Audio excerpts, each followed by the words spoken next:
This is the summer 2025 published quarterly by and for blind and low vision veterans and their families, informs BVA members about their association and the issues that affect them. All versions of the publication are available without charge.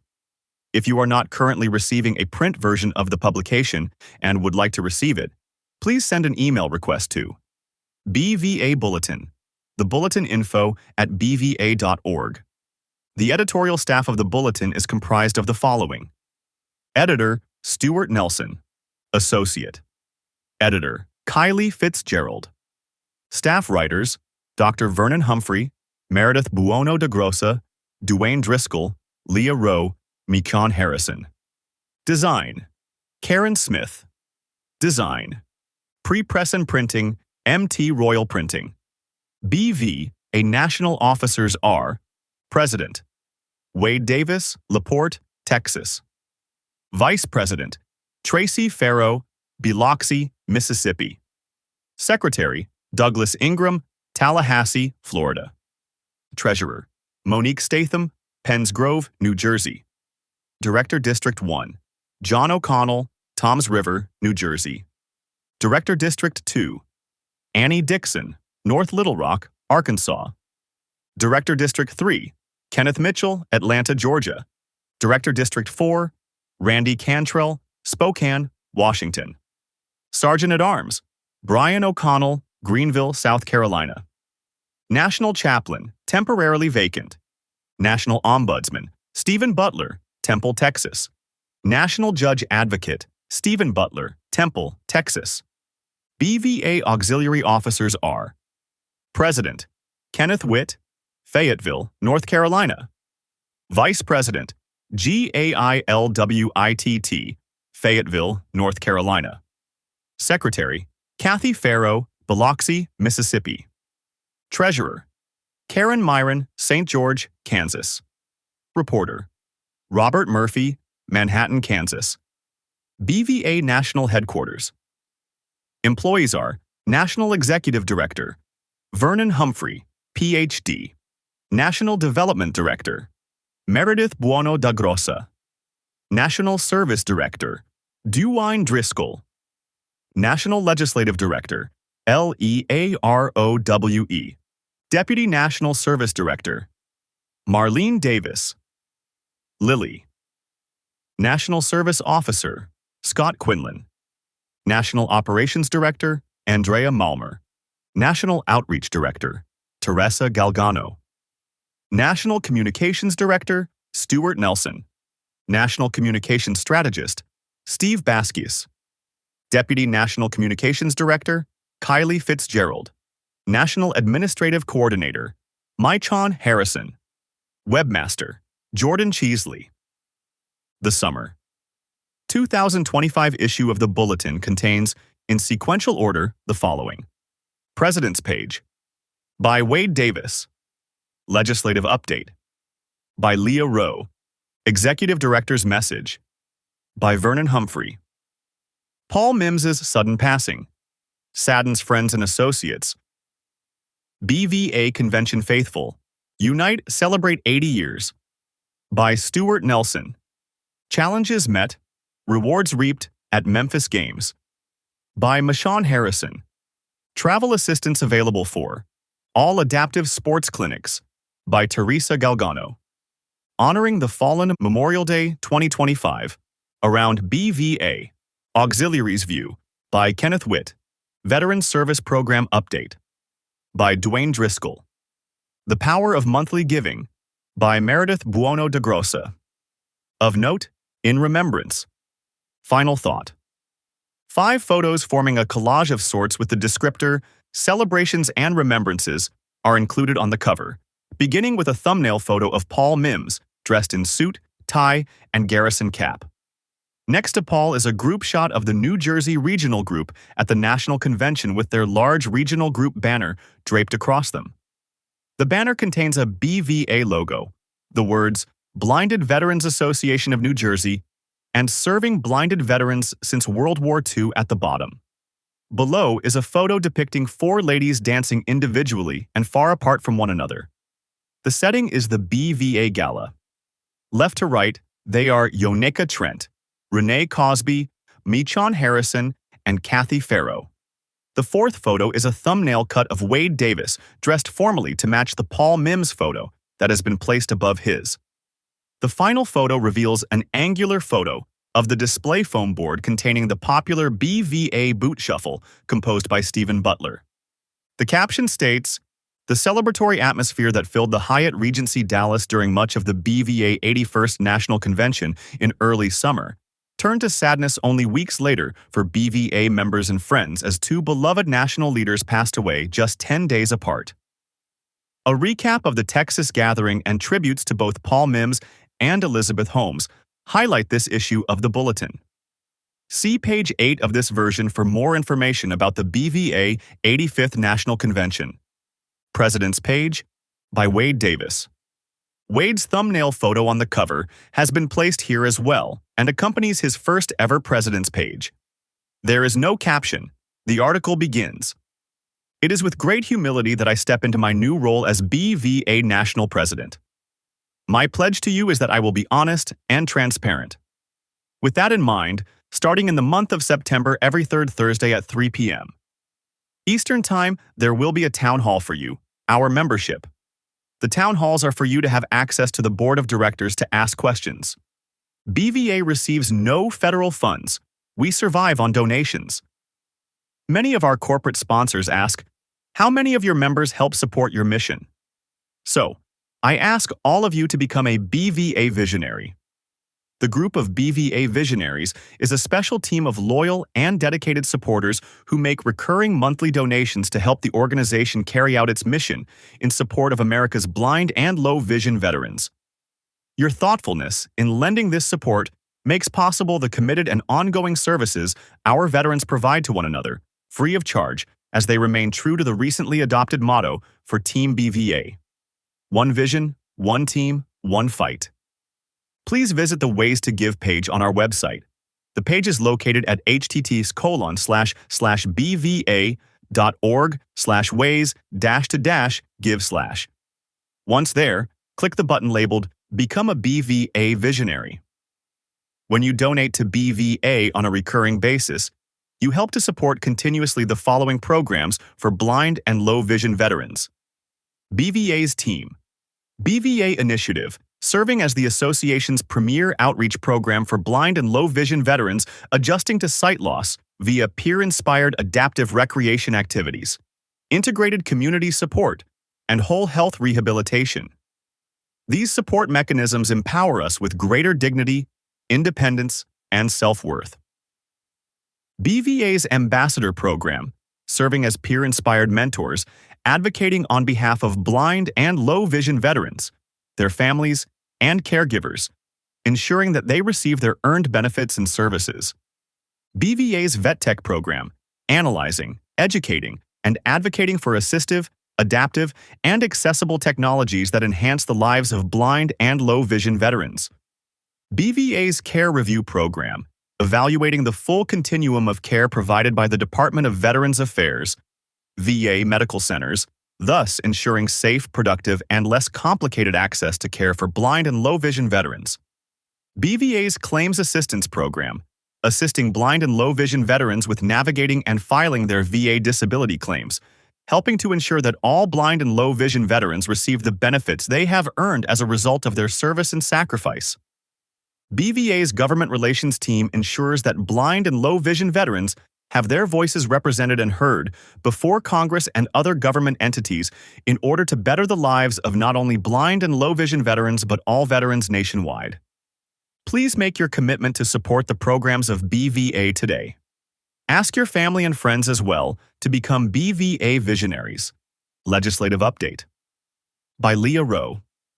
This update comes accompanied by a thumbnail photo of Lea in formal business attire.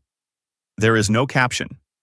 A second photo on the first of 2 pages shows, left to right, Wade Davis, Lea, and Tracy Farrow, all with faint smiles and dressed in formal attire in front of the BVA step and repeat background. Wade and Tracy are holding their white canes. The caption states, Wade Davis, Lea Rowe, and Tracy Farrow pose prior to National Convention Gala. The legislative update begins as follows. As the federal legislative branch moves through a period of transition on Capitol Hill, BVA remains steadfast in its commitment to serve as an effective advocate on behalf of our members. Our recent annual testimony before the House and Senate Committees on Veterans Affairs, delivered by then National President Paul Mimms, underscored our dedication to ensuring equitable access and support for blinded veterans across the nation. This quarter, BVA is actively engaged in a range of legislative initiatives that address the diverse needs of the veteran community. A key focus has been the Veterans Accessibility Advisory Committee Act, H.R. 1147, which recently passed the House of Representatives with unanimous bipartisan support. The Senate VA Committee has also passed its version of the bill, S. 1383, and it is now headed to the Senate floor for a vote. This crucial legislation proposes the establishment of a Veterans Accessibility Advisory Committee. The committee will play a vital role in advising VA on accessibility matters, ensuring that blinded veterans have equal opportunities in all aspects of life. The Veterans Advisory Committee will focus on improving access to electronic information, services, benefits, and healthcare facilities for disabled veterans. In a significant legislative victory, S. 1383 was included in the most recent National Defense Authorization Act, NDAA, package bill. NDAA, which encompasses a wide array of defense and military-related legislation, has served as an effective vehicle for advancing critical veterans issues. Other notable bills included in the NDAA package were measures that authorize a pay raise for military members and civilian defense employees, and provisions to improve access to healthcare, housing, childcare, and spousal support for military families. It also included provisions to strengthen the defense industrial base and invest in emerging technologies. The inclusion of the Veterans Accessibility Advisory Committee Act in this omnibus bill highlights the broad, bipartisan support for its mission to improve accessibility and underscores the importance of BVA's advocacy efforts in a complex political environment. BVA is also closely monitoring the progress of the Service Dogs Assisting Veterans Act, SAVES Act, H.R. 2605. This important bill has been passed by the House Committee and is awaiting action on the House floor. If it passes the House, it will then be sent to the Senate for consideration. The SAVES Act aims to expand access to service dogs for veterans with a wider range of disabilities, including PTSD, TBI, and other conditions. It would provide grants to nonprofit organizations that train and place service dogs, covering the costs associated with training, veterinary care, and other related expenses. This legislation is supported by various veterans organizations and would be a major step forward in empowering veterans to live more independently. BVA celebrates another major victory with President Trump signing H.R. 1815, the VA Home Loan Program Reform Act, into law. This act establishes a permanent partial claims program within the VA Home Loan Program, which will help veterans who have fallen behind on their mortgage payments. The reform brings VA's program in line with those of other federal agencies that assist homeowners, and is a critical step toward preventing veteran homelessness. This measure will ensure that our members can achieve and maintain the American dream of homeownership without fear of losing their homes due to financial hardship. BVA's advocacy efforts have been further bolstered by strong support from the highest levels of VA. During the BVA 81st National Convention, Secretary Douglas A. Collins delivered a powerful speech reaffirming his commitment to the needs of blind and low-vision veterans. In his address, he emphasized his singular purpose: to serve veterans and ensure they receive the benefits they have rightfully earned. This demonstration of solidarity from Secretary Collins underscores VA's dedication to working with BVA to address the unique challenges faced by our members and to create a more equitable and supportive environment for all blinded veterans. BVA remains optimistic about the future of veteran legislation. By maintaining a steadfast commitment to our mission, fostering strong partnerships, and amplifying the voices of our members, we are confident that we can continue to achieve meaningful progress. Passage of H.R. 1147 in the full House and S. 1383 in committee, along with the enactment of H.R. 1815 and the progress of the SAVES Act, are powerful reminders that persistent advocacy, combined with strong partnerships, can lead to real, positive change for the veteran community. Executive Director's Message by Vernon Humphrey. The accompanying thumbnail photo of a faintly smiling Vern in formal business attire has an outdoor background consisting of a building and a portion of at least one tree. There is no caption.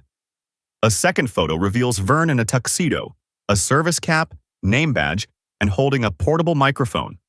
The caption states, "Newly appointed Executive Director Dr. Vernon Humphrey assumed a majority of the Master of Ceremony duties at the convention." The content of the Executive Director's message reads as follows. Greetings to my BVA family. Although I am new to the Executive Director position, I am not new to veterans, service members, or the families that make us whole. A special shout out to the family members who support us to become independent again. I have often said that the hardest job in the military is the position of spouse. After I was diagnosed with legal blindness 26 years ago, I had no idea what my future would hold. Only through the support of my family, marriage, military, and veterans, especially BVA, was I able to see a future that allowed me to continue to live productively instead of being consumed by self-pity. As we enter the time of the year filled with celebration, family always comes to mind. We have many religious and patriotic celebrations headed our way. My wish is that the BVA family share the celebrations with not only those close to us, but that we reach out to comrades from our past to remind them of the great times we had and the love we have for one another. Unfortunately, I have lost contact with many, but through social media I have found once again quite a few. Many were surprised to find out about my vision loss, and even more surprised to hear about BVA and my position. Unfortunately, I found that many had already completed their tours of duty and received their permanent change of station, PCS, and their final assignment. Until we make the effort to find out, we will never know how the people from our past are doing. Another topic on my mind is that BVA is unknown to many of our brothers and sisters. I am referring mostly to those who have experienced sight loss long after leaving the service and do not know that we are here. They have no idea about our world-class national service officers that could help them secure the benefits they have rightly earned, and the rehabilitation training available, not to mention the free membership. I believe that one of the best things we have done is make membership free to all blind and low-vision veterans who are eligible for the rehabilitation services that VA offers. We have fought a great fight for 80 years, and we have plenty more left for the future. The fight will continue for blind and low-vision veterans until they receive the benefits that they rightly have earned. As former service members and their family members, you understand the importance of mission completion and not leaving anyone behind. Our mission is to spread the word and help our brothers and sisters find the BVA family to which they most surely belong. Service before self is something we not only understand, but it is who we are. As we face the uncertainty of the future, we know that we are stronger together than we are alone. I am who I am because of you and the leaders in my past whom I have tried to emulate. As the saying goes, some of these leaders I like as family, and some I have sworn not to be like. Please join me in a productive autumn season, personally growing BVA, and connecting with both new veterans and those from our past who have positively impacted our lives. Only by working collectively can we secure the future for the veterans who follow us, just as our BVA ancestors have done for us. Paul Mimms' sudden passing saddens friends and associates. 4 photos grace this bulletin entry. The first of the 4 shows a formally dressed Paul Mimms with guide dog Shadow in front of the BVA step and repeat background. The caption states, "Paul and Shadow together at recent BVA 85th National Convention." The second photo depicts Paul, again formerly dressed and with a garrison cap. He is receiving a framed object from another formerly dressed gentleman. The caption reads, "Then National President Mark Cornell recognized Paul Mimms as the 2014 recipient of the Major General Melvin J. Moss Award for Professional Achievement at BVA's 69th National Convention in Reno, Nevada. The award propelled him into national leadership positions for the next 11 years. The third photo reveals Paul presenting a gavel to a BVA member. In the background is the BVA Step and Repeat, along with an event publicity poster. The caption says, Paul reveled in recognizing the accomplishments of other BVA members and their regional groups. Pictured here, Georgia Regional Group. President Dennis Darnes accepts silver gavel from Paul at the 79th National Convention in Jacksonville. The fourth and final photo of the section shows Paul seated at the witness table at a congressional hearing at which he would later testify. A name placard identifies him as Mr. Mimms. The caption is expressed as follows. Paul presented oral congressional testimony 3 times, the latest in March 2025 before a joint hearing of the House and Senate Committees on Veterans Affairs. The content of the article begins. BVA's leadership and membership throughout the country were stunned and deeply saddened to learn of the sudden passing of Navy veteran and immediate past National President Paul Mimms at his home in Kansas City, Missouri, early on August 22nd. For as long as most can remember, Paul has been a mentor, a teacher, a beloved friend, and a true light to all with whom he served in the countless pursuits in which he engaged. The type of light Paul sees is the same light he has unselfishly shared for the better part of 40 years, and which he continues to share today with his fellow blinded veterans.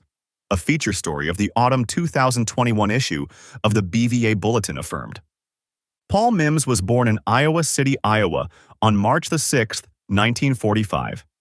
He moved to Kansas City, Missouri in 1960, graduating 8th in his class from the city's Central High School in 1963. He briefly attended Antioch College in Yellow Springs, Ohio, before enlisting in the U.S. Navy on May 16, 1966.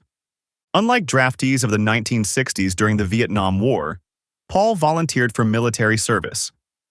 His plan was never a military career, but to fulfill a commitment and then return to civilian life. He was stationed in San Diego for a year and a half before his deployment to Vietnam. In January 1968, he was assigned to board the World War II constructed USS Luzerne County, a ship designed to support amphibious operations. One night aboard the ship, on the waters of the Mekong Delta just a couple of months into his deployment, Paul was injured when a pulley used to load ammunition into storage swung free and struck him directly in the left eye. Although he was not blinded immediately, the residual effect of the accident caused Paul to eventually lose total vision in both eyes a few years later. Paul went on to higher education and a graduate degree, a successful career with the Department of Veterans Affairs, and as an expert-level advocate for smart home technology, information technology, and guide dog handling and care. BVA is but one of the many benefactors of the light that emanated from Paul Mimms. He shared that light as a gift without a price tag or an expectation of compensation or payback. Paul was first elected to the BVA National Board of Directors as National Treasurer at the 68th National Convention, 2013, in Spokane, Washington. After serving a full 2-year term, he was elected to serve as both National Secretary and National Vice President. Personal issues brought about his resignation as National Vice President in 2018, but he returned to that position in 2022 by both appointment and later election. He served as National President from 2023 until the conclusion of the 81st National Convention just 6 weeks before his passing. The expressions and empty feelings, all evidence of how greatly Paul will be missed, came from various BVA members, sponsors, and partners of the organization, and leaders of sister organizations from the veteran and blind communities. Nevertheless, no written tribute could do justice to the life Paul Mimms lived and gave to others. He reiterated many times that the gifts that were untouched by his blindness, his intelligence, his family, and his faith, were his motivation to become something more than he was when he lost his sight. He viewed himself not so much a blind veteran as he did a veteran who happened to be blind, the disability always being secondary to what he did for family, church, community, country, and of course his fellow veterans. My mission became one of appreciating and respecting the gifts I already possessed, to look beyond blindness unless it could be used as an opportunity to help someone else, and to focus on the blessings and gifts I have to empower others, just as I have been empowered in my own life, he said. Surely BVA was among the fortunate benefactors of the light that emanated from Paul. That light came as a gift without a price tag or a bill. Did you know? In early 1946, BVA proposed to take over the Quadrangle Review, the official Army publication of Avon Old Farms Convalescent Hospital. That decision was soon overturned with the realization that BVA should be devoted to the interest of all blinded veterans, regardless of their branch of service. A separate new publication, the BVA Bulletin, seemed more appropriate to the first board of directors and editor Lloyd Greenwood. The need for the new publication was also demonstrated by the more than 1,000 responses to a questionnaire distributed by the national headquarters the previous year. The responses pointed out a serious lack of information concerning adjustment of pensions, conversion of insurance, and the proper way to apply for the benefits for which all blinded veterans were eligible. BVA Convention Faithful. Unite, Celebrate 80 Years. By Stuart Nelson. This convention recap includes 18 photos. 3 photos at the beginning and 5 at the end do not belong with any specific subsection and will be described independent of other content or not at all. The first photo reveals a gentleman, seated and speaking through a microphone. The caption states, "At Sunday's first day Emerging Technologies/Navigation Seminar, Biped co-founder Marco Trujillo demonstrated the NOA, a revolutionary vest worn like a backpack to guide people with blindness and low vision. The item functions as a complement to canes and dogs." The second photo consists of veterans who participated in a dog walk with their guide dogs and a Waymo autonomous vehicle. The caption states, "Left to right at Convention Dog Walk, celebrating the Waymo autonomous vehicles now serving blinded veterans and their guide dogs.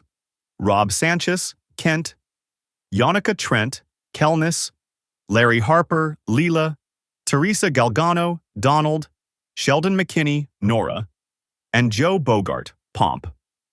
The third photo reveals 2 veterans standing in front of the OrCam exhibit hall booth. Behind them is a young lady. The caption says, "OrCam's Corinne Nero welcomes Richard Lane, Mid-Atlantic Regional Group, Left, and Randy Holloway, Gem State Regional Group, to the company's exhibit hall booth." The content of the recap begins with the following: stimulating educational sessions, unprecedented camaraderie, unique off-site visits, announcement of elections results, and an exhilarating keynote kickoff address by VA Secretary Doug Collins, all highlighted a once unimaginable milestone, BVA 85th National Convention. The gathering, held for the second consecutive year in conjunction with the annual convention of the American Council of the Blind, ACB, concluded on July 11th after a flurry of activities during 6 days that included nearly 800 participants from BVA and ACB. The 2 organizations also positioned 82 state-of-the-art booths in the exhibit hall for 4 days, and the usual cadre of volunteers at the hotel and local airports invited and trained by volunteer coordinator Margarine Beeman. The sights and sounds of the Blinded Veterans Association's 80th National Convention will doubtless remain in the hearts and minds of those associated with the historic gathering, hopefully for months and years to come. Way Around offers critical guidance. From the very outset of the week at convention registration and beyond, Way Around Director of Business Development Neva Fairchild provided critical directions and descriptions of the Hyatt via the Way tags placed on each name badge. Kudos to the Hyatt Regency Dallas.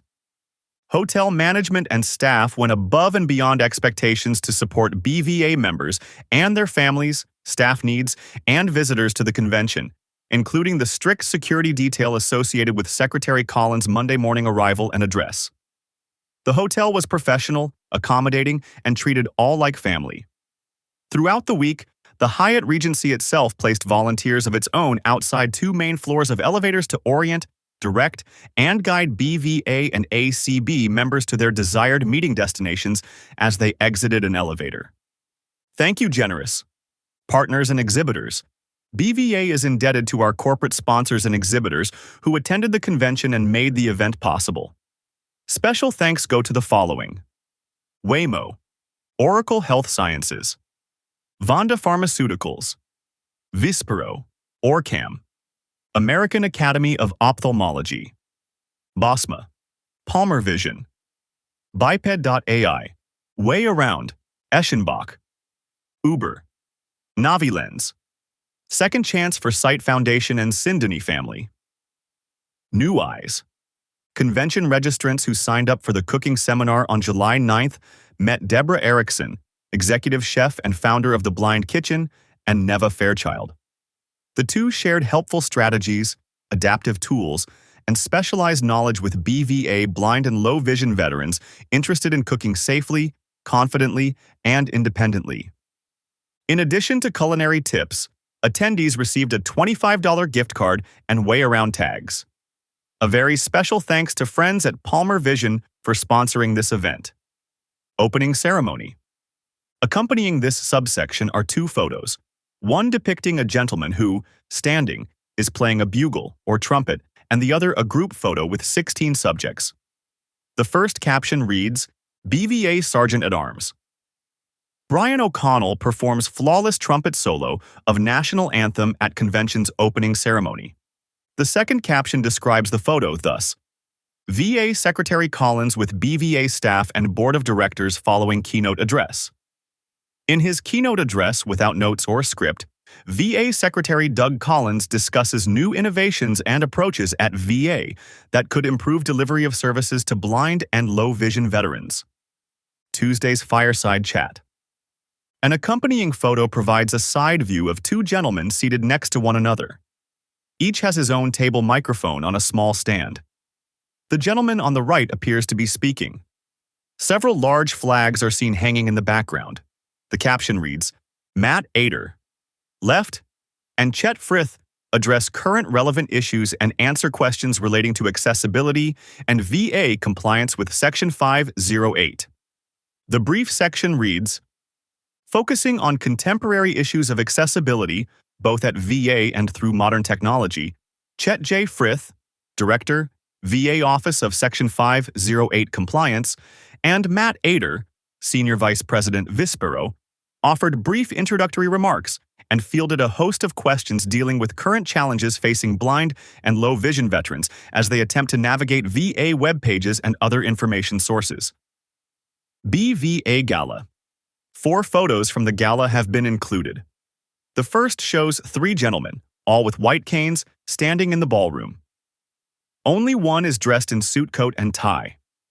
The caption states, Early arrivals at the BVA Gala included, left to right from the Tennessee Regional Group, Alexander Cade, Terry Richardson, and Calvin Poole. A second photo depicts a married couple standing immediately in front of the step and repeat background that contains the BVA logo, seal, and website URL. The caption states, Louisiana/Mississippi Regional Group's Gerald and Judy Newman. A third photo is similar to the second, but reveals 2 ladies and a guide dog in front of the step and repeat object. The caption states, Despite continuous running, Margarine Beeman, Teresa Galgano, and guide dog Donald make time for a photo prior to BVA Gala. The fourth photo reveals Paul Mimms at the far right and a married couple to the left in the photo. The lady is holding up a framed certificate while the gentleman speaks into a microphone, which he holds up with the assistance of prosthetic device. The caption reads, With his wife Alina, at his side, Ukrainian blinded veteran Andriy Smolensky shares his recovery story and hopes for the future at BVA Gala. The content of the convention recap continues as follows. The second annual convention gala was highlighted by a board of directors receiving line and a series of video tributes to BVA from current partners and convention sponsors. Vernon Humphrey also recognized all of the convention sponsors. A heartfelt keynote speech by Andriy Smolensky followed, in which he thanked BVA for presenting him with an honorary life membership in the association. Several veterans and family members then took to the dance floor for the next hour or so. Ambassador Breakfast sponsored by OrCam. BVA members who have completed the Ambassador Certification Program during the past 3 years and who were present at the convention were invited to and rewarded with an early morning breakfast sponsored by OrCam for the 4th consecutive year. Corinne Nero addressed the group of approximately 15 ambassadors, congratulating and thanking them for their service as ambassadors. Father Carol Luncheon and Award Ceremony, sponsored by New Eyes Technologies. Convention attendees heard the legacy of BVA's first national chaplain, 1946 to 1971, and blind rehabilitation pioneer Thomas J. Carroll. They also witnessed firsthand a powerful example of human resilience and the power of possibility in the form of Dan Parker, the event's keynote speaker, who urged attendees to never abandon, notwithstanding any adversity, the possibilities they were meant to achieve in their lives. Annual award winners announced at the luncheon are Irving Diener Award, Bill Graves; Recruiter of the Year Award, Warner Murray; Distant Darling Gent Award, Jennifer Troyer; Superstar Award, Patrick Fisher; Gold Gavel Incentive Award, Numerical Membership Increase, Carolina Regional Group; Silver Gavel Incentive Award, Percentage Membership Increase, Captain Buddy Spivey Razorback Regional Group; Honorary Memberships, Andrei Smolensky, Robert Murphy; BVA Business. A photo taken at an angle reveals 3 people sitting at a table and an additional person standing and speaking. The lady speaking is smiling. Behind the seated people are flags from the various branches of service.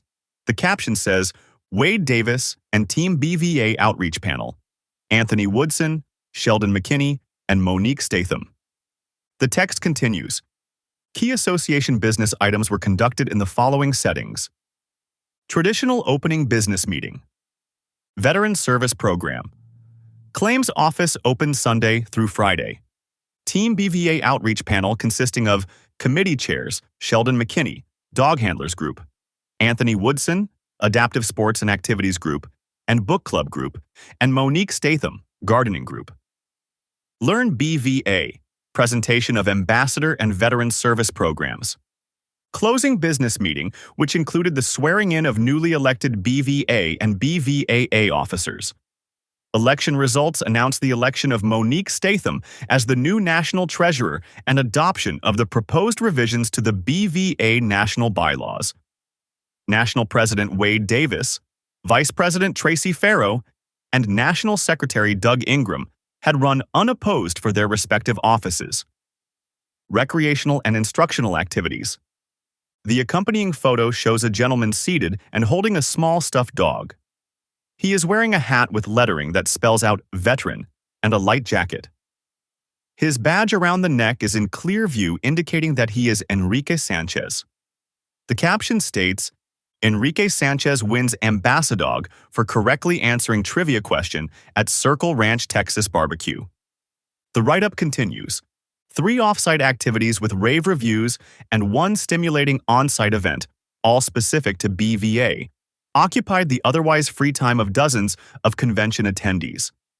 They included the 6th floor museum at Dealey Plaza that chronicled the assassination and legacy of President John F. Kennedy, the aforementioned cooking seminar by executive chef and Blind Kitchen founder Deborah Erickson, a VIP tour of AT&T Stadium, and a barbecue and line dancing at the Circle R Ranch.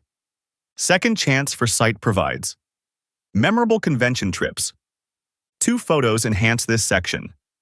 The first shows a lady holding a guitar with her fingers on the strings. Her mouth is open slightly such that she appears to be playing and singing. The caption states, utilizing her guitar talent, Ruth Hook wows BVA audience with ideas to soothe, lift, inspire, motivate, and encourage. Ruth works as a professional music therapist in the VA North Texas healthcare system. The second photo reveals a gentleman kneeling on the ground on one knee with his white cane upright. He has a broad smile. Based on what is visible in the background, he is situated at midfield in a football field that is part of a large stadium. The caption relates, a joyous David Hackett, Georgia Regional Group, kneels at the 50-yard line during convention offsite visit to AT&T Stadium, home of the Dallas Cowboys. The convention recap continues. Dozens of BVA members were able to discover Dallas in July thanks to the generosity of Second Chance for Sight, SCFS. In honor of Janet Blanchard, the foundation aims to empower individuals and families impacted by visual impairments. That aim was most assuredly with SCFS's support of several off-site activities achieved at the BVA 85th National Convention. Blind and low-vision veterans visited the 6th floor museum, which chronicles the assassination and legacy of President John F. Kennedy. They also took a VIP tour of AT&T Stadium, home of the Dallas Cowboys. The last ride included a trip to Circle R Ranch, where attendees enjoyed an authentic Texas barbecue and line dancing. A tip of the hat and a howdy to the Foundation and Sindoni family for providing a memorable experience for BVA members and their families. This convention recap concludes with a collage of 5 photos from the various off-site trips. In the middle of the photos, near the bottom of the collage, is a graphic thank you to Second Chance for Sight for making the off-sites possible. The logos of both BVA and SCFS are included. Challenges met, rewards reaped at Memphis Games. By Mychon Harrison, BVA Administrative Coordinator. Mychon Harrison attended the Golden Age Games in late spring. Mychon offers thoughts about the games and the benefits to veterans with sight loss. 2 photos are attached to this section. The first reveals a group of veterans standing together, side by side. 4 white canes and 1 guide dog are seen in the photo. The caption states, "Left to right at Golden Age Games."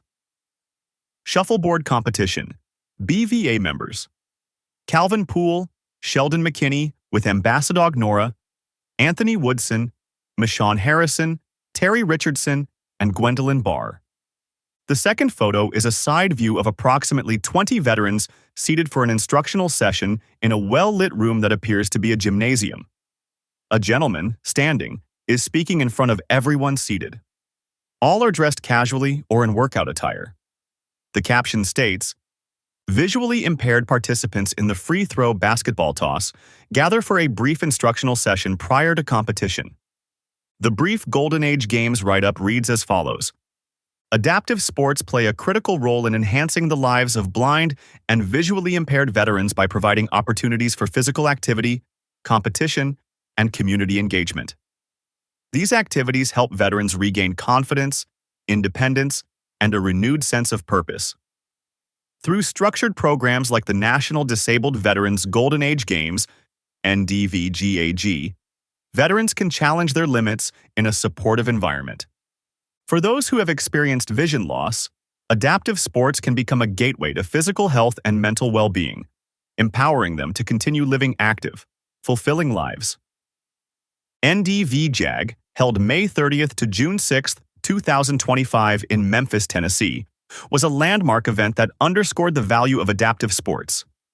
With more than 1,000 veterans in attendance, this was the largest turnout in the 39-year history of the Games. This record-setting number demonstrated the growing interest and impact of these inclusive sporting opportunities.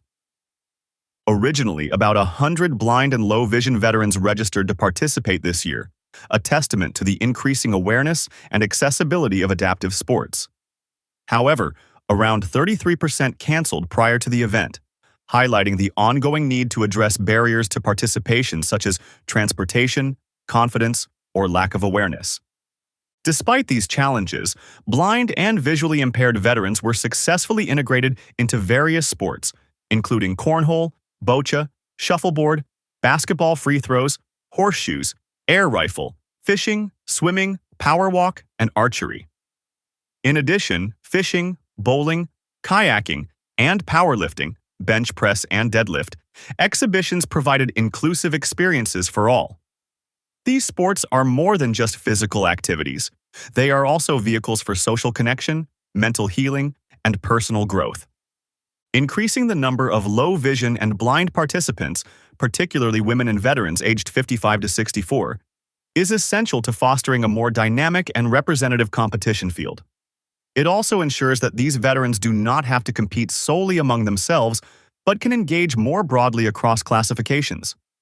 Participation in the Golden Age Games instills a deep sense of pride and accomplishment among veterans. The spirit of these games is not about winning or losing in the traditional sense, but about striving, showing up, and celebrating progress. Every veteran leaves the host city with their head held high, regardless of placement. At these games, there are no losers, only last-place champions. This mindset transforms lives, proving that even in the face of adversity, we see resilience, camaraderie, and determination prevail. Adaptive sports activities for blind and visually impaired veterans are not just events, They are essential lifelines for continued service, strength, and success beyond the uniform. Travel assistance available for all adaptive sports clinics.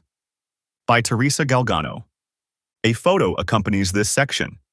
It shows 3 ladies and 1 gentleman at the far right, all standing side by side and smiling broadly on flat ground that is snow-packed. All of them are wearing winter coats. Only one of the ladies does not have a winter hat. The 2 women on the left are holding white canes. Tall mountain peaks are seen in the background. The caption states, "The Winter Sports Clinic is just one of 6 VA National Adaptive Sports and Arts Clinics eligible for travel or lodging cost assistance." The article explains available travel assistance as follows. The BVA National Board of Directors has approved a new benefit to the membership via the Team BVA initiative, providing up to $500 per calendar year to assist with travel or lodging costs to attend one of the 6 VA National Adaptive Sports and Arts Clinics. This reimbursement is designed to help BVA members access these valuable events that promote health, wellness, and camaraderie through adaptive sports. Join us in the Adaptive Sports and Recreation Zoom meeting on the 2nd Tuesday of the month to learn more about this opportunity. The next call will be October 14th at 7 p.m. Eastern Time. Visit https://bva.org/calendar and look for further announcements in BVA happenings the week prior to the meeting. The reimbursement is subject to the availability of funds. To take advantage of this opportunity, follow these steps. 1. Acceptance and fund request. Once you have been accepted to participate in a clinic, fill out the fund request form available on the BVA website under Programs and Team BVA. Please submit this form 45 days prior to the event. 2. Approval. Notification. About 30 days before the event, BVA will notify you via email if you have been approved and for how much. This email will also remind you of the necessary documentation and provide a link to upload your documents for reimbursement. 3. Documentation requirements. To qualify for reimbursement, keep all receipts for travel and lodging expenses. You will also need to provide proof of attendance, such as a photo of your badge or vest, an email from a BVA staff member who attended, or confirmation from the event director. 4. Reimbursement process. You can choose to receive your reimbursement via check or electronic deposit. Remember that if another group covers part of your airfare or lodging, you can only request reimbursement for the portion you personally paid. You can request less than $500, such as $250, for 2 separate events within the calendar year. 5. On-site assistance. Typically, a BVA staff or board member will be present at these events and may be able to assist you if needed. 6. Membership. Verification. Ensure that you have your BVA membership number handy.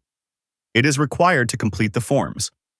For more information on the events and to plan your participation, visit the VA National Adaptive Sports and Arts Clinic page, https://department.va.gov/veteran-sports.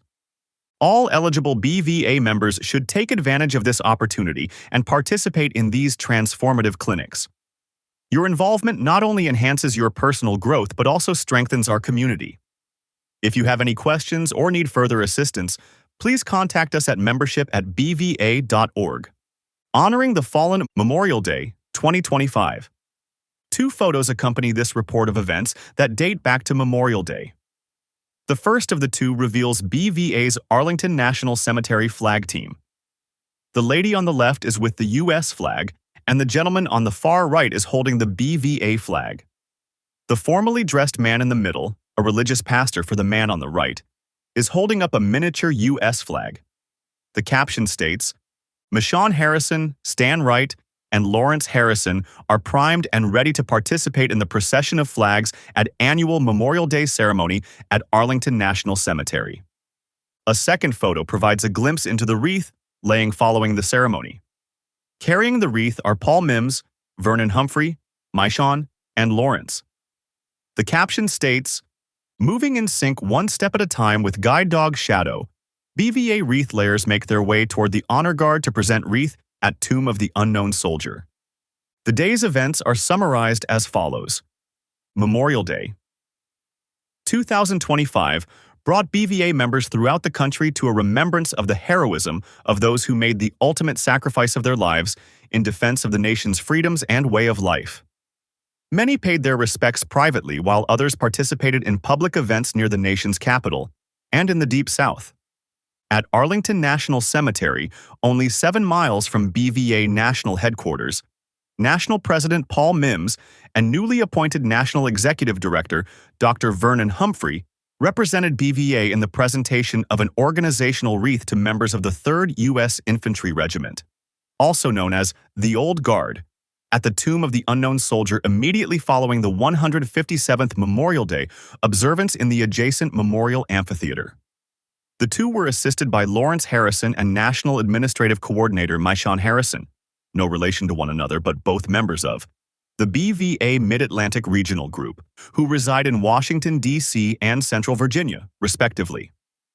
Lawrence, guided by his pastor Stan Wright, and Michonne, marched with the BVA flag and the U.S. flag in the traditional Parade of Colors, featuring Veteran Service Organization VSO flags and marchers. The procession was witnessed by some 5,000 seated in the amphitheater and millions more via television and internet livestream. The procession, marching to the music of the National Emblem March, played by the President's own United States Marine Band, signaled the start of the annual Remembrance Ceremony. Addressing the crowd were Chairman of the Joint Chiefs of Staff General Dan Kane, Secretary of Defense Pete Hegseth, Vice President J.D. Vance, and President Donald J. Trump. Additional music was offered by the Marine Band and the United States Navy Band Sea Chanters. The cost was everything to them and to their families, and each of the service members who have made the supreme sacrifice for our nation have also left an unfillable void and an unbreakable silence in the lives of all who love them, President Trump stated during his remarks.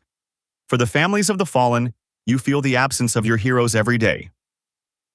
Trump's speech touched on a similar theme found in a Memorial Day message from VA Secretary Doug Collins earlier in the weekend. This Memorial Day, and throughout the year, we at the Department of Veterans Affairs honor and remember the brave heroes who gave their lives in defense of our nation. Their sacrifices have helped make America the greatest place on earth, and their legacies of courage and commitment inspire us to reach new heights. Paul, Vernon, Lawrence, and Michonne made sacrifices of their own during the weekend that typically signals the unofficial beginning of the summer season, often highlighted by picnics, barbecues, sports events, trips to the beach, and openings of local pools. In order to represent BVA, they all got up in the wee hours of the morning to arrive nearly 4 hours before the ceremony in heavy traffic and amid tight, inconvenient security. They remained for 2 additional hours to present the BVA wreath. In Moncus Park in Lafayette, Louisiana, a handful of Louisiana-Mississippi Regional Group BVA members joined the Acadiana Veterans Alliance and several other VSOs in another remembrance ceremony. Dignitaries who delivered tributes included Louisiana Governor Jeff Landry, Major General Thomas Frilou, Adjutant General of Louisiana, and Lieutenant Colonel Stephen Lubert, Rear Detachment Commander of the 256th Infantry Brigade Combat Team, IBCT. Lubert also honored the Acadiana National Guard units with the IBCT that have been activated for duty in Eastern Europe and the Horn of Africa. There was also a touching talk by Gold Star father Buddy Williamson, whose son was killed in 2009, said Gary Scholerman, an attendee from the regional group. The ceremony was followed by a 3-mile run-walk in the park. The motto of the day for me comes from General George S. Patton, Gary said. It is foolish and wrong to mourn the men who died. Rather, we should thank God that such men lived. Around BVA. Association mourns. Liz Holmes. Passing. A shoulder-length photo of Elizabeth Holmes in front of the BVA Step and Repeat accompanies this tribute to her. Liz is wearing her BVA garrison cap, and the top of her white cane, the only dark portion, rests against her right shoulder. Her smile is a faint one. The caption says this: with support and assistance from her son, Ben, Liz Holmes involved the Columbus chapter of the Georgia Regional Group in their local community like never before. The BVA National Board of Directors, national headquarters, and association members throughout the country were saddened to learn of the passing of Elizabeth Liz Holmes of Midland, Georgia, on August 12th. A dedicated BVA member and leader in both the Georgia Regional Group and nationally, Liz was foremost a friend to all, with perhaps the highest priority reserved for her fellow blinded veterans. She was a shining light wherever she saw fit to offer her time, energy, expertise, and resources in service to the communities and organizations she deemed most important.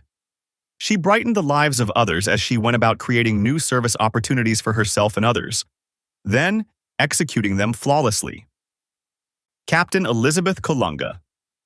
Holmes was the first woman to be commissioned to the U.S. Army in the Chicago area and the first woman to complete the men's ROTC obstacle course, beating what was then the men's record time. She attended both basic and advanced ordnance courses and airborne school. Following her military service, where she traveled throughout Europe, Asia, and Africa, Liz worked in nearly every craft as a U.S. postal worker before retiring in 2014 due to her sight loss. She was a member of 4 different unions and held the position of State Secretary of the American Postal Workers Union for 3 years. She was also the state coordinator for the Post Officer Women for Equal Rights, POWER, representing Georgia at national conventions. Liz assisted in organizing successful BVA state conventions in Georgia the past 10 years. As a participant in the March of Dimes Walk since 2005, she asked fellow BVA members to support her in the walk of 2016 to bring awareness to the Columbus chapter of the Georgia Regional Group.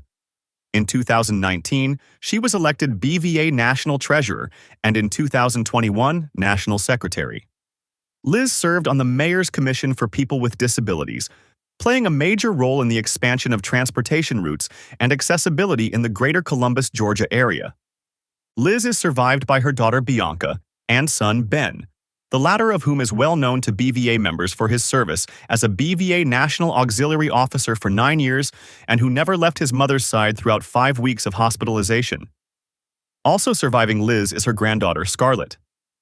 When we found out Mom was going blind, we asked her if there was anything she wanted to see or do, Bianca posted on Facebook.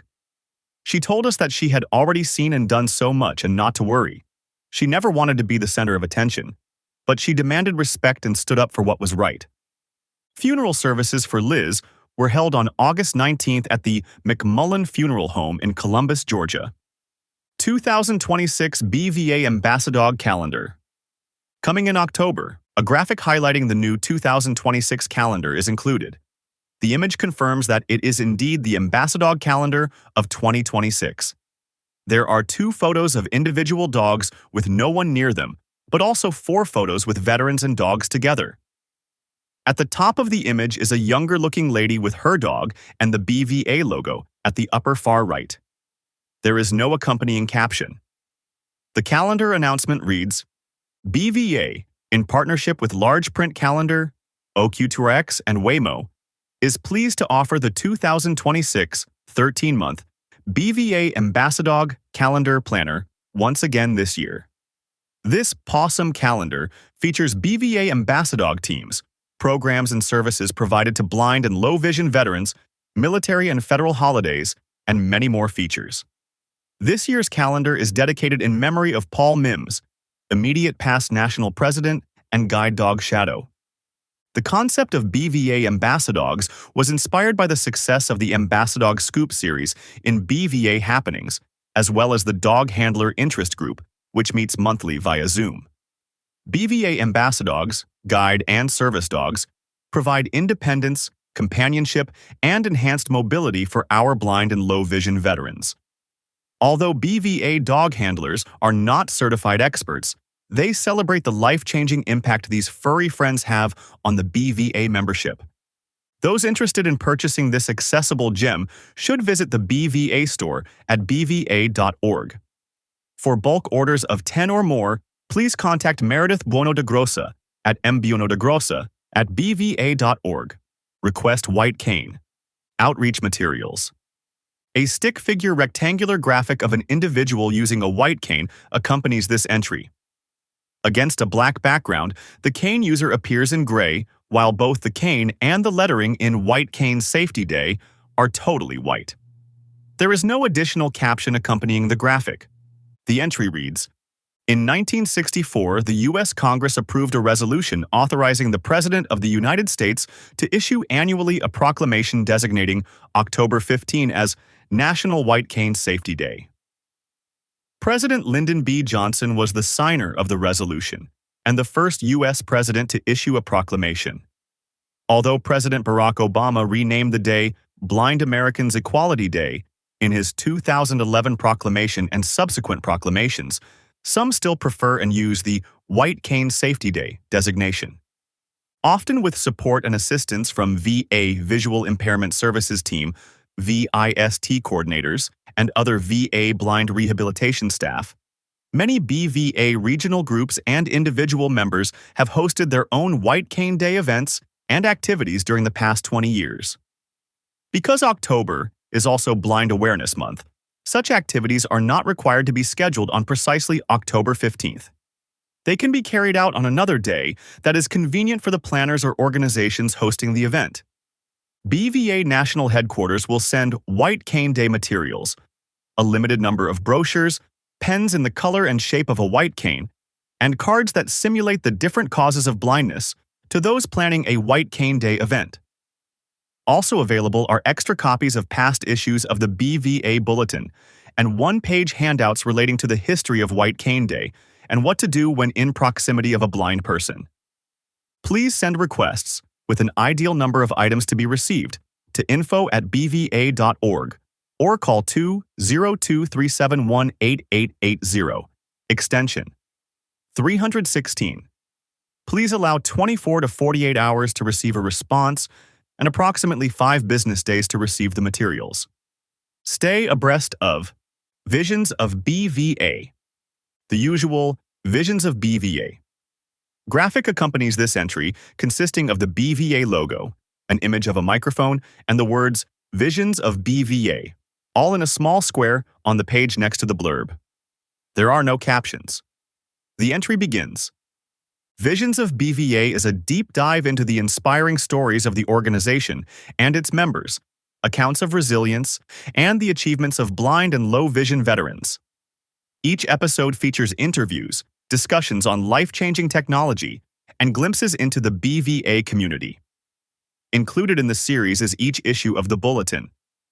Tina Lemus and Celianne Gonzalez join fellow veteran and host Steve Baskus to reflect on their recent Team River Runner, TRR, experience near Grand Junction, Colorado, in the newest episode of Visions of BVA, the association's monthly podcast. Paddling with Purpose. Blind Veterans and Team River Runner went live on September 1st.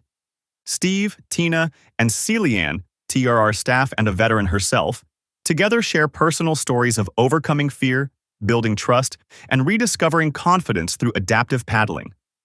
The conversation highlights the unique impact of TRR's out-of-sight clinics, the importance of community, and the powerful role that TRR continues to assume in helping veterans with sight loss reconnect with the outdoors as they simultaneously reconnect with others and with their true inner selves. Visions of BVA's recent episode and all others can be located on all major platforms, most notably Apple Podcasts, Spotify, and YouTube. Subscribers are welcome and encouraged to leave their feedback and share their thoughts. Boucher presents Generous Pre-Convention Gift to BVA. Longtime BVA member, Dr. Gerard Boucher, recently contributed $10,000 to support his peer-blind and low-vision veterans. Gerard, who served in the Marines during the Vietnam War, was blinded at the age of 20 on October 11, 1967. He received a Bronze Star as well as 3 Purple Hearts and other commendations from the military.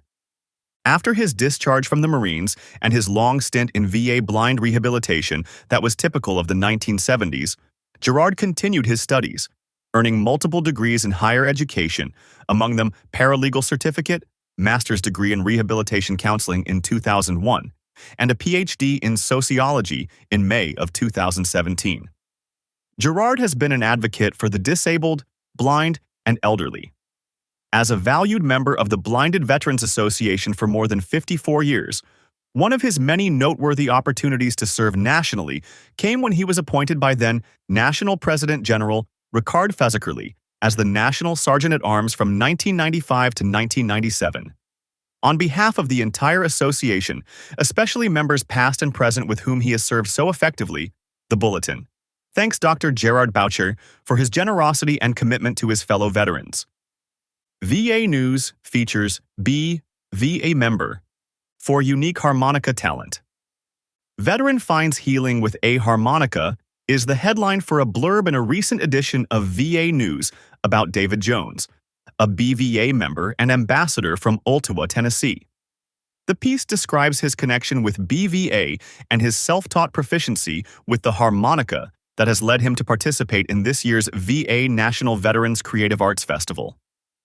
The brief article emphasizes the passion with which David performs as he plays in memory of his father and for his brothers, the latter of whom he now shares a musical bond he didn't have while growing up. He also plays for his fellow veterans and for himself, using music to tell his story of loss, but also of connection. Learn more about David's harmonica talent and how he recently shared it with other trainees at the Southeastern Blind Rehabilitation Center in Birmingham, Alabama, at https://news.va.gov 14186-2 Veteran finds healing with a harmonica. O'Connell garners USA Hockey Award. A half-length photo of John O'Connell accompanies this entry. Attired in a suit and a BVA garrison cap, John appears to have lobbied for an outdoor photo, with trees and other vegetation in the background. The caption states, John O'Connell's sight loss has not impeded his lifelong passion for making a difference in every endeavor he undertakes, including but not limited to a flying career, a love for hockey, and his advocacy for veterans with visual impairments and other disabilities. The brief subsection begins as follows. USA Hockey has recognized BVA Director of District 1, John O'Connell, as the National Disabled Athlete of the Year. John was one of 12 individuals honored at USA Hockey's President's Awards. Dinner on June 6th at the Denver Marriott Tech Center as part of its 4-day annual meeting. Hockey has been a lifelong love for John, who began playing at age 7 and never stopped throughout his growing up years in New York City. John is now a member of USA Hockey's Warrior and Blind Hockey disciplines, playing with the New Jersey Warriors and with New York Metro Blind Hockey. He joined BVA in 2019 and has served as the secretary of the New Jersey Regional Group since 2022. He is also a graduate of the BVA Ambassador Program. Ken Asom lauded in Southern California. A shoulder-length photo of Ken Asom has been placed with this short blurb. The photo shows him wearing the OrCam My Eye assistance device.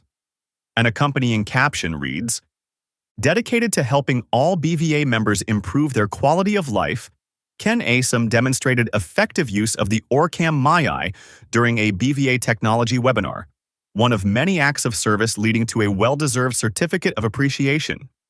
The write-up begins. Longtime Southern California Regional Group, SCRG, Officer Ken Asom has been awarded a Certificate of Appreciation at the annual Visual Impairment Services Team, VIST, Barbecue of Greater Los Angeles. The July 24th event honored Ken following his service as the SCRG president and paid tribute to his penchant for turning adversity into new opportunities. The certificate, signed by VIS coordinators Dunya Lara, Sepulveda, and Lisa Mitchell, Los Angeles and West Los Angeles, reads as follows. Ken Asom, for your dedicated service to the Blinded Veterans Association and the Greater Los Angeles Visual Impairment Services Team Program. We thank you, Ken, and congratulations, recently elected Regional Group President Sherry Owen affirmed, both as the award was presented and afterward in informing BVA National Headquarters of the recognition. Ken originally suffered a retinal vein occlusion and lost first the vision in his left eye. He was given an OrCam visual assistance device by VA, but because the manual was inadequate, he wrote a training outline using the skills he learned as a technical instructor. Doing so, he said, turned adversity into a learning and teaching opportunity. He meticulously taught himself how to use the device and wrote a lesson plan that was later adopted by VA as the OrCam training document. Red dresses draw support. For Braille American flags. 2 photos accompany this subsection.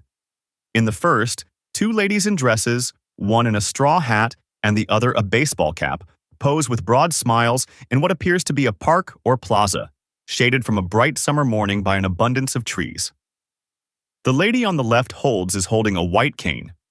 The caption states, "With the Hash House Harriers race not yet begun, Shantina Gibson and Yannicka Trent prepare to go the full distance in their red dresses." A second photo reveals a lady and 2 gentlemen, also in dresses. Because the bulletin photo is black and white, it must be emphasized that the dresses were red. Behind the group is a step and repeat banner filled with red dresses and the name of the event, the Red Dress Run. At the top of the banner is the following: "The only place we're running to is the bar." The caption states, "Raquel Welch, Gary Scholerman, and Joe Burns take well-deserved break during their New Orleans pursuit of the bar." The article commences as follows. The streets of New Orleans' French Quarter were transformed into a vibrant river of red as more than 4,000 participants took part in the annual New Orleans Hash House Harriers Red Dress Run, held this year on August 9th. The lively tradition, equal parts charity fundraiser, fun run, and costume party, saw men and women alike wear bright red dresses, turning the city into a spectacle of color and camaraderie. The Harriers self-describe as a local drinking club with a running problem. The event raises funds for grants to local charities, including the Braille American Flag Project of the Louisiana-Mississippi Regional Group and the placement of flags in local libraries. Among those in attendance from the group was BVA past National President Joe Burns, who rallied a spirited team of BVA members to join him in the run, walk, crawl. Accompanying Joe were President Shantina Gibson, past President Raquel Welch, and members Vincent Higginbotham and Gary Scholerman. Also joining the group was Yannicka Trent of the Carolina Regional Group. The event's route began and ended at Armstrong Park, with festivities kicking off at 9 a.m. local time. The official run started at 10 a.m., winding through the historic French Quarter's narrow streets, past iconic architecture and into cheering crowds. By 11 a.m., participants were treated to a feast featuring a wide array of dishes from local New Orleans restaurants, offering flavors as bold and diverse as the city itself. Throughout the day and well into the early hours of the next morning, the French Quarter remained awash in red dresses with music, laughter, and celebration filling the air. The annual event not only brings joy and spectacle to the city, but also supports charitable causes, blending the spirit of giving with the city's love for a good time. Grandpa's White Cane enjoys unending popularity. A graphic of the cover of the book, referenced below, accompanies this write-up. It shows a cartoon-like figure of an older-looking gentleman using a white cane to navigate a sidewalk in what appears, judging from the background, to be a countryside environment. The title of the book and its authors and illustrator are also included on the cover. There is no caption with the graphic. A photo of the author and his guide dog is also included with the article. It shows them in a school classroom with the cover of the book projected on a screen behind them. The caption reads, "Jim and guide dog Dax during South Dakota classroom presentation about white cane use and guide dog handling for the blind." The short article commences as follows. Grandpa's White Cane by Jim Hoxie and Joanna Jones with cartoonist and former reporter Alex Portal as illustrator continues to be universally appealing to both young and older audiences more than 5 years after its original release. Jim is a BVA member from Spearfish, South Dakota. The audio version of the book has been available through Braille and Audio Reading Download, BARD, a program of the National Library Service, NLS, for the blind and print disabled of the Library of Congress, since late 2023. Print copies of Grandpa's White Cane, see adjacent graphic, have already been distributed free to hundreds of ophthalmologists, optometrists, schools for the blind, and elementary schools across the United States and Canada since its first printing in September 2020. Jim and Joanna wrote the book primarily for children, but it is also instructive for those with sight loss. The story details the experience of a grandfather with sight loss due to glaucoma, which is diagnosed by an ophthalmologist who suggests using a white cane while relating several benefits of doing so.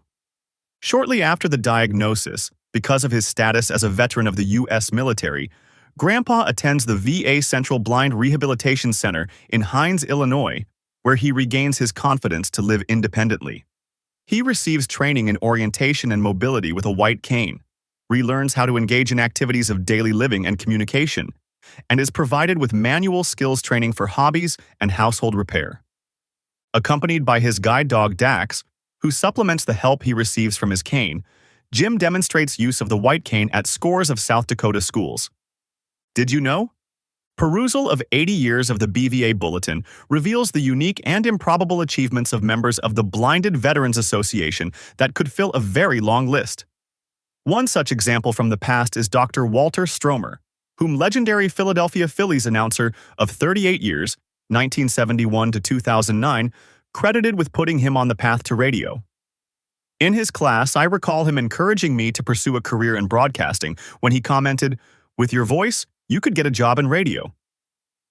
Callis repeated that statement many times throughout his career when asked how he got started as a sportscaster. On January 6, 1945, while serving in World War II with the 87th Infantry Division near Bastogne, Belgium, Walt Stromer was blinded totally in both eyes when a shell hit a tree and sent wood splinters in all directions. After years of recovery, he graduated from Hastings College, Nebraska, in 1949 and received his Ph.D. at the University of Denver in 1953. Walt and his wife, Vivian, then returned to their native Iowa, where he was a well-known and popular professor of speech at Cornell College in Mount Vernon, Iowa, from 1953 until his retirement in 1985. He published On Being Blind in 1991 and was a fairly regular contributor to the BVA Bulletin in the 1990s. Auxiliaries View by Kenneth Witt. A small photo of the newest BVA auxiliary officers taking the oath of office at the recent National Convention accompanies this issue's Auxiliaries View. The caption reads, "Left to right, standing before BVA Judge Advocate Stephen Butler, not seen, as he administered the oath of office, reporter Robert Murphy, Treasurer Karen Myron, Secretary Kathy Farrow, Vice President Gail Witt, and President Kenneth Witt all pledged to serve the BVA Auxiliary to the best of their ability." The Auxiliaries View begins. Dear members of the Blinded Veterans Association, Auxiliary, it is with deep gratitude and a profound sense of responsibility that I introduce myself to you as the newly elected National President of the Blinded Veterans Association Auxiliary. Serving in this capacity is both an honor and a calling. I am humbled to follow in the footsteps of those who have led with compassion, integrity, and unwavering commitment to our mission, supporting blinded veterans and their families through advocacy, outreach, and community engagement. My connection to this community runs deep. I proudly served for 12 years in the United States Army and spent the following decade as a government contractor, working directly to support our warfighters. These experiences have shaped my understanding of service, sacrifice, and the enduring strength of those who wear the uniform. They have also instilled in me a profound respect for the families and caregivers who stand beside them, many of whom are part of our auxiliary. As National President, my focus will be on strengthening our organizational structure, expanding our reach, and ensuring that all members feel empowered to contribute their unique voices and talents. I will be working closely with our national board and local chapters to enhance communication, foster new partnerships, and develop initiatives that reflect the evolving needs of our veteran community. In pursuit of that objective, I am excited to announce the continuation of our bi-monthly virtual town hall meetings, beginning in September 2025. These sessions will provide a space for open dialogue, updates on national initiatives, guest speakers, and opportunities for members to share ideas and feedback directly. I encourage every member to attend and take part in shaping the future of our auxiliary. Whether through service projects, fundraising efforts, or member engagement, I believe we have an extraordinary opportunity to build on our legacy and shape a vibrant future. I welcome your ideas, your feedback, and your continued dedication. Together, we will honor the sacrifices of our veterans, not only with words, but with action. Thank you for your trust and for the work you do every day. I look forward to serving alongside you. With respect and resolve, Kenneth Witt, BVAA National President. Veterans Service Program Update. By Duane Driscoll. Duane's usual thumbnail photo accompanies his write-up for this issue. There is no written caption with the photo. His article begins as follows: A Guide to the Automobile Allowance. So, you have been granted entitlement to financial assistance in the purchase of one automobile or other conveyance. Now what? Not all BVA members qualify for this benefit, but per capita, I would wager that BVA has more eligible claimants than any other VSO because so many of our members have vision loss related to active duty service. Service-connected vision loss with central visual acuity of 20/200 or worse in the better eye, aka legal blindness, qualifies for an automobile allowance. Other qualifying disabilities include loss or loss of use of one or both feet or of one or both hands. Severe burn injuries that limit motion and amyotrophic lateral sclerosis also meet eligibility requirements. An active duty service member with a qualifying disability meets eligibility criteria as well. See 38 CFR, Section 3.808. Generally, the VA Regional Office, VARO, grants entitlement to automobile allowance as soon as eligibility becomes apparent. In other words, when service connection for vision loss with legal blindness is established, the VARO also allows entitlement to ancillary benefits at the same time. However, the Secretary still requires all claims on the prescribed form, which is 21-4502, for the auto benefit. The auto allowance claim form consists of 4 pages. Page 1 contains the initial application, which must be completed, signed, and dated by the veteran. Only the Social Security number goes in the space provided at the top of page 2, and nothing else. Please fax the completed form to the VSP for review and submittal. Once processed and approved by the VARO, page 2 of the form becomes your certificate of eligibility. The Finance Division at the VARO completes Section 3 with the certifying official's signature and VARO location, then mails it back to the veteran or service member. This is known as the original copy, which must be safeguarded because the VARO will not accept any other copy for payment to the seller. Pages 3 and 4 of the form contain benefits information and very specific instructions to the seller. For auto allowance claims related to vision loss, you may ignore the adaptive equipment guidance, as it does not apply. However, all instructions to the seller must be followed precisely for timely payment. Please read and understand page 3 before proceeding.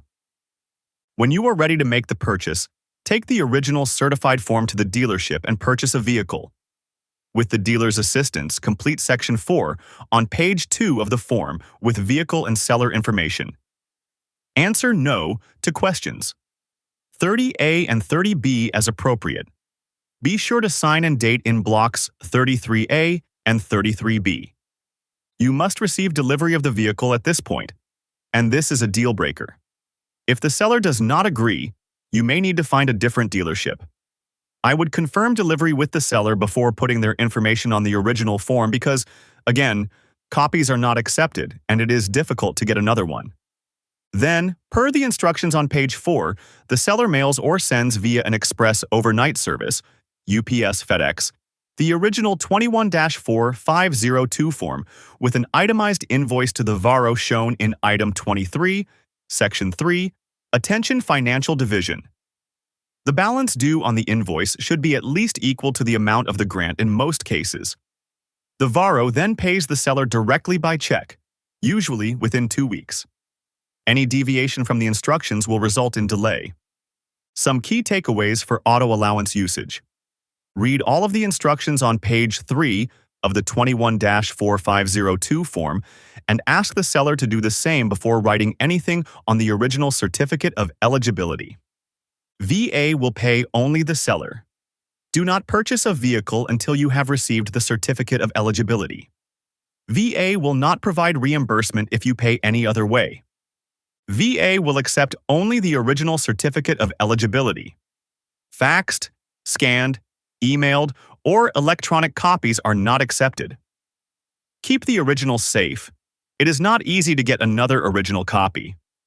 The seller must deliver the vehicle to you upon receiving the completed and signed certificate of eligibility. The amount due on the invoice should equal or exceed the amount of the grant, unless you are not using the full amount. The original certificate of eligibility and detailed invoice packet must be mailed or sent via an express service by the seller to the attention of the Financial Division at the VRO listed in Item 23 on page 2 of the form. Despite the general instructions for submitting documents that are included in every letter from the VARO, mailing the packet to VA's intake center in Janesville will result in a delay. Faxing the packet to VA's intake center will result in a delay. Submitting the packet electronically online will result in a delay. Payment cannot be made to the seller until the original and properly completed certificate of eligibility with invoice has been received by the Financial Division at the VARO listed in Item 23. Did you know? Just below the street to the immediate south of BVA National Headquarters, a literal stone's throw from 1600 Duke Street, is the VA-administered Alexandria National Cemetery. First known as simply Soldiers Cemetery, when it opened in 1862, the 5.5 acres with approximately 4,500 interments was one of the 14 original national cemeteries established as burial grounds for mostly Union soldiers who died in battle or in one of the numerous hospitals around the Alexandria area. By 1864, the cemetery was nearly full, which led to the development of Arlington National Cemetery. Alexandria was one of the principal campsites for Union soldiers sent to defend Washington, D.C. at the outbreak of the Civil War. The Power of Monthly Giving by Meredith Buono de Grossa. Meredith's thumbnail image without a caption accompanies her regular column. The copy reads as follows.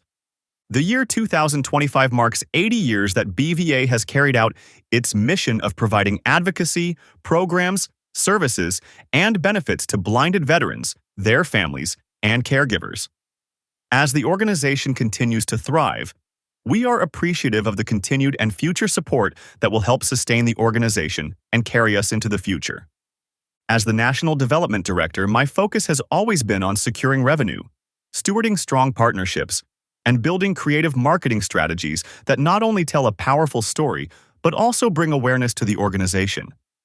After the swearing in of our new board of directors during the BVA annual convention this past July, I was able to connect with our new national president, Wade Davis.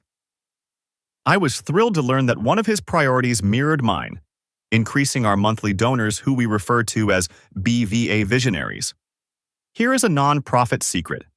Small monthly donations can have just as much impact as a large one-time donation. Even a few guaranteed dollars a month can help BVA reach its long-term goals and advance its mission of providing programs, benefits, and services to blind and low-vision veterans. Now, just a thought. Currently, BVA has approximately 6,700 members, and many of those financially support the organization and their peers. If 10% of our members contributed $10 a month, our revenue would increase by $80,000 annually. While it is certainly not expected or mandatory for our members to contribute financially, becoming a BVA Visionary does help to show an engaged and active community. A unified membership invested in BVA's mission, future, and commitment to their peer, blind and low-vision veterans sends a powerful message. Here are some examples of the benefits monthly giving provides for donors as well as BVA. Set it and forget it. Monthly donations are automatic. This means that once you sign up, you won't have to worry again about remembering to donate. In addition, this method helps BVA save money on postage and direct mail printing costs, resulting in more money allocated towards the BVA mission. Visionary Committee. BVA Visionaries are an exclusive group who share a common goal of making a difference in the lives of blind and low-vision veterans. There is power in community. A little goes a long way. No donation is too small. Every dollar counts and provides a steady stream of income throughout the year and can generally be more manageable for the average donor. Spreading out a donation throughout the year may even allow a BVA supporter to contribute more than they originally thought. BVA receives no government funding and is dependent on the generosity of our donors. Never feel obligated to make a large donation. Provides support during slower months. While the goal is always to consistently break donation records every month, the reality is that there will be quieter periods throughout the year. During these slower times, BVA relies on monthly donors for financial stability. A guaranteed monthly donation helps to develop the budget, goals, and overall plans for the year. There are numerous ways to support the Blinded Veterans Association, and not everyone is in a position to contribute financially. We hope that all our members continue to be engaged and benefit from the advocacy, programs, and services we work together to provide. For those who currently support BVA through monthly donations, please be assured that we recognize your generosity and are grateful for your commitment to the association. For those who are in the market for a meaningful investment, please consider the benefits and impact that monthly contributions can have on the association and those it serves. Of note, an unrelated color graphic of Team BVA interest groups accompanies this section. The graphic includes photos from the gardening group, adaptive sports and activities, dog handlers, new member series, and the book club. It has been placed in this section for the remaining space that was available for it. Other subtopics have been included as follows. Script Talk Now, available for Chewy Guide Dog Medications. A photo of Script Talk bottles and boxes, along with a disc-shaped electronic device of some type, accompanies this subsection of note. There is no caption with this image, and the text begins reading as follows. BVA members can now receive Envision America's Script Talk talking prescription labels on their guide dog medications from Chewy. I'm happy to answer any questions you may have. I'm hoping you'll join us in spreading the word with your wonderful members so that they know this option is available, said Envision Director of Marketing Jenna Reed. According to Jenna, BVA members interested in receiving this free service can call Envision America at 1-800-890-1180. We will work behind the scenes with Chewy to get them set up, she said. Script Talk is a free, user-friendly service available at thousands of pharmacies throughout the United States and Canada that will read all medication information aloud.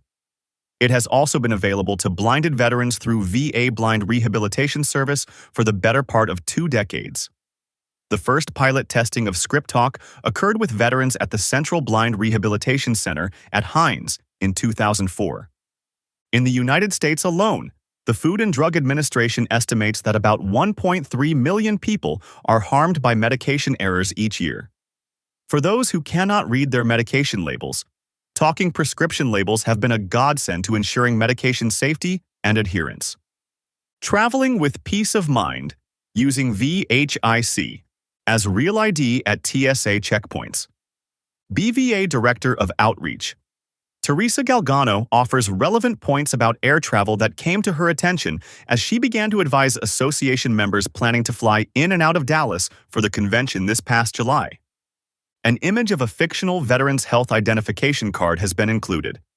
The image is only an example with random numbers and the name Jane D. Sample. The subsection begins with the following content.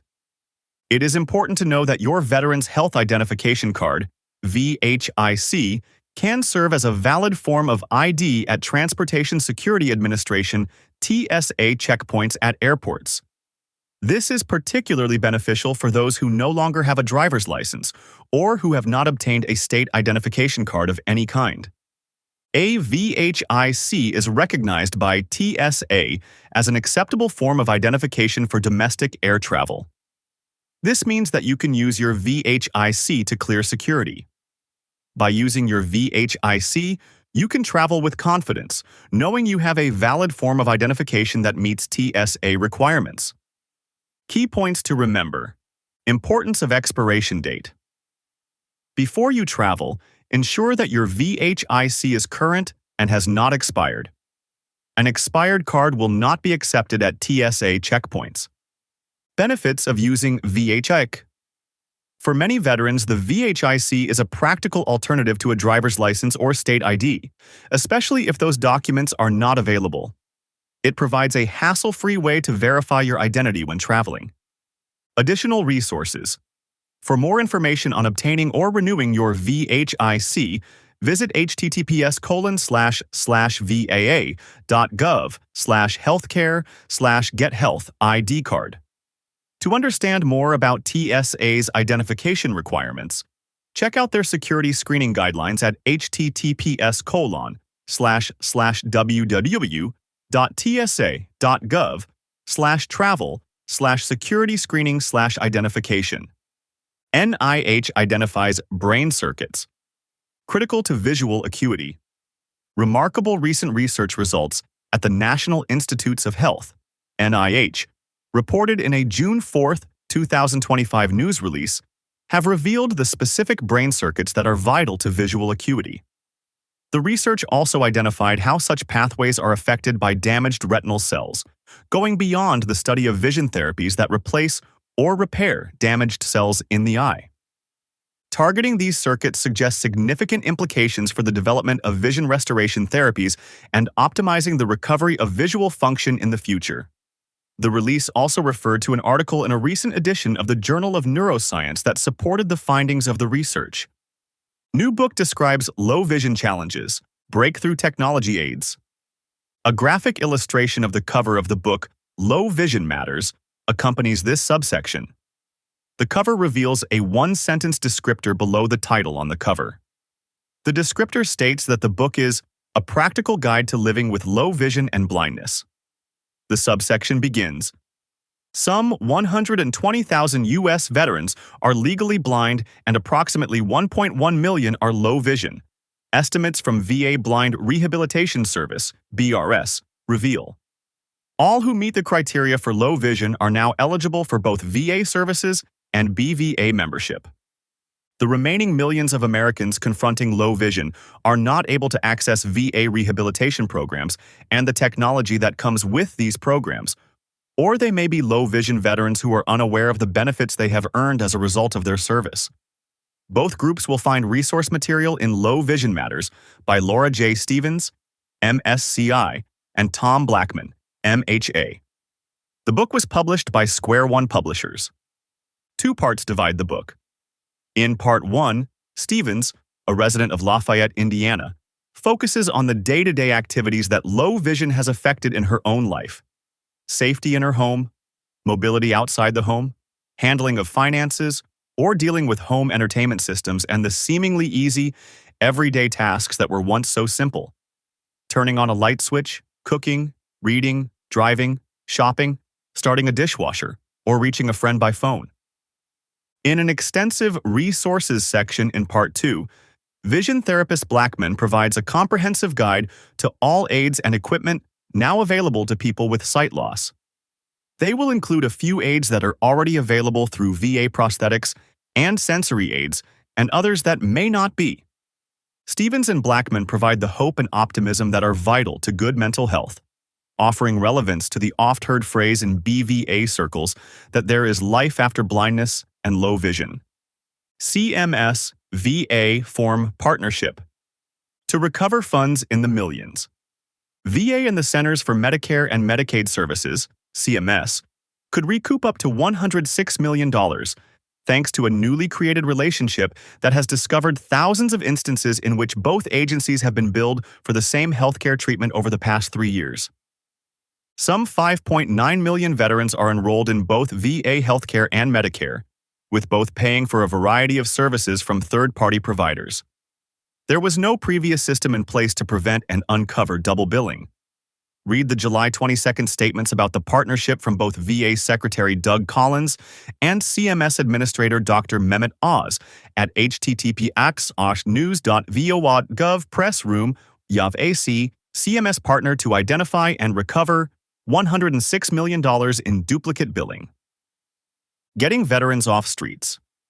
Through September 30, 2025, VA and dozens of partnering organizations are hosting dedicated outreach surge events in real time within every VA healthcare system in the United States.